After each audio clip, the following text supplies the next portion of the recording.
Mukhang iba ang mga dating ng paliwanag nito si Attorney Reggie Tungol. Siya po yung nagpapakilala ngayon na siyang spokesman ng impeachment court sa Senado. Abay pati yung sinabi ni Senate President na kanyang boss, na si Escudero, na sinasabi niya wala daw limit ang power ng mga senador sa impeachment trial. Aba sinasabi niya meron.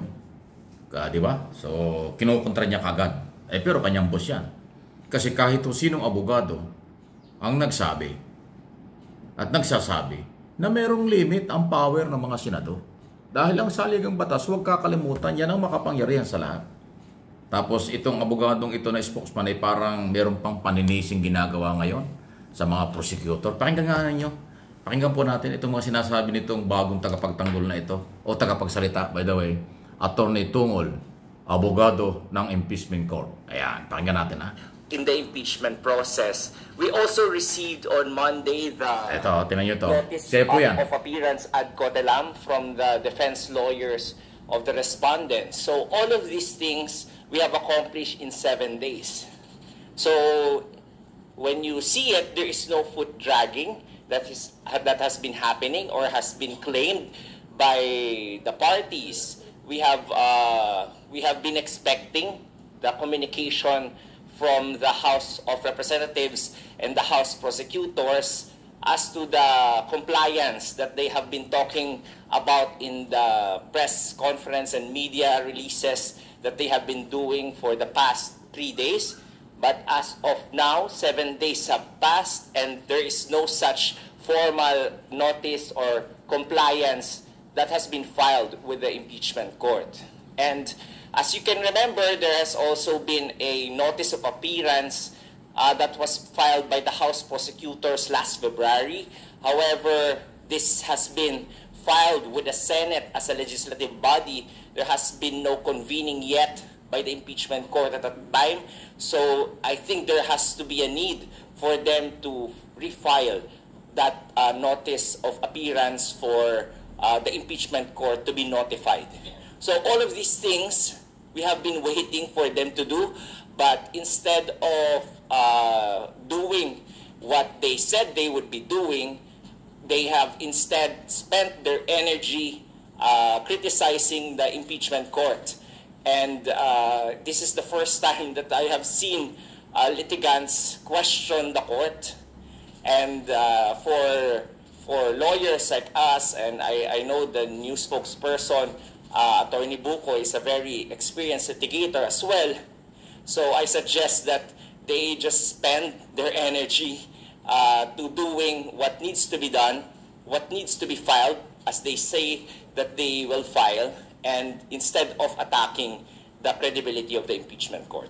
Sir, still about Attorney Bukoy, sa press con kahapon sinabi niya hindi na kailangan ng affirmation ng 20th Congress dahil nakalatag naman yung articles of impeachment. Yun muna sir. So wala nang kailangan daw na reso for affirmation ng 20th Congress. Yun yung pananaw nila.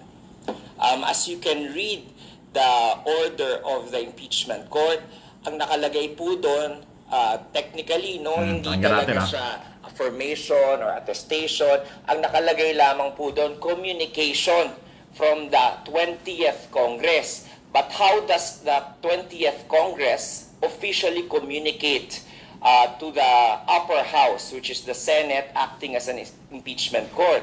Of course, should be the formal communication that we're used to, such as the passing of a resolution. Or however it is that they want to do it, like for example, file matters. That's why meron agree with the actions of the court, but it is still the court that has been vested by the Constitution, nakasaad po sa konstitusyon, no? Alam po yan ni presiding officer, but I think he is more of talking in the context of doon po sa mga bagay-bagay na hindi po nakaspell out ng detalyado sa konstitusyon po natin. So, una po, ang limitasyon sa Senado, yung pagboto dapat ng mga senador, dapat 2/3 of all the members. Pangalawa po, yung ipapataw po na penalty po, hindi po pagkakulong, hindi rin po civil liability, kung hindi pagkatanggal lamang po at saka perpetual. Ayan, no? Parang iniiwas bigla. Ang tanong sa kanya, ay yung sinabi ni Senate President Escudero na walang limitasyon yung power ng mga senador sa impeachment court. Aba, biglang siningit itong kanyang tagapagsalita ng impeachment court na si Atty. Tungol. Meron limitasyon tungkol sa mga pagboto. Hindi yun ang pinag-uusapan yung voting. Ang pinag-uusapan dito yung kapangyarihan na baka naaabuso.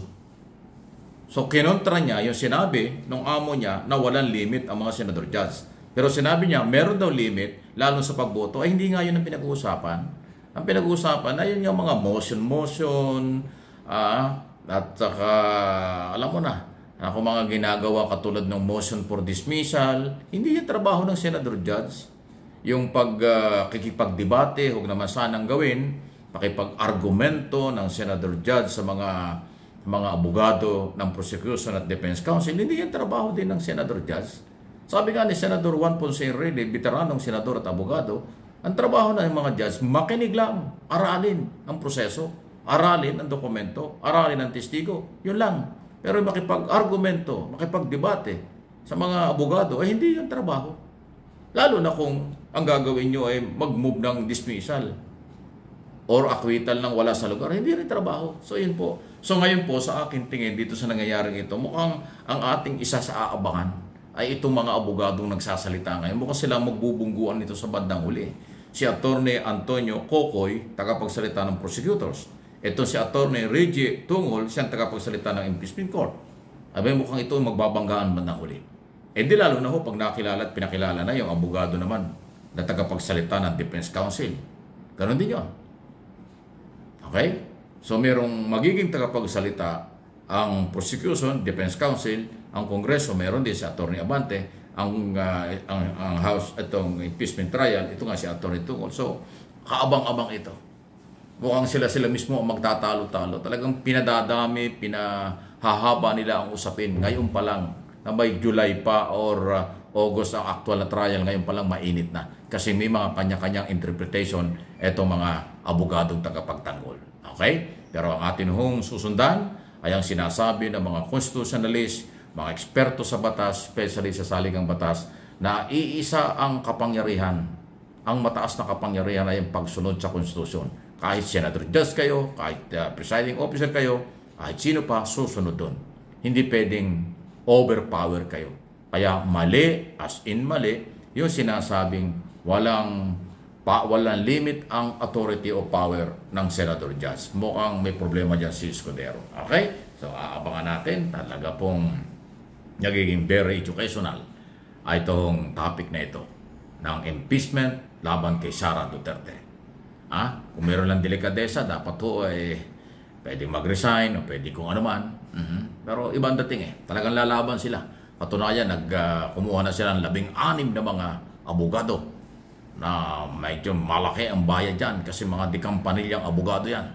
Narbasa, Porton, Salazar at iba pa na sila hong magtatanggol kay Sara. Kaya aabangan natin kahit hindi tayo abogado, hindi abogado ang maraming Pilipino, pero ho yung pagtalakay dito ay open sa lahat, hindi sa abogado lang. Okay? Kaya ho kayo magsawa, kapakanan, katotohanan, katarungan ang kailangan.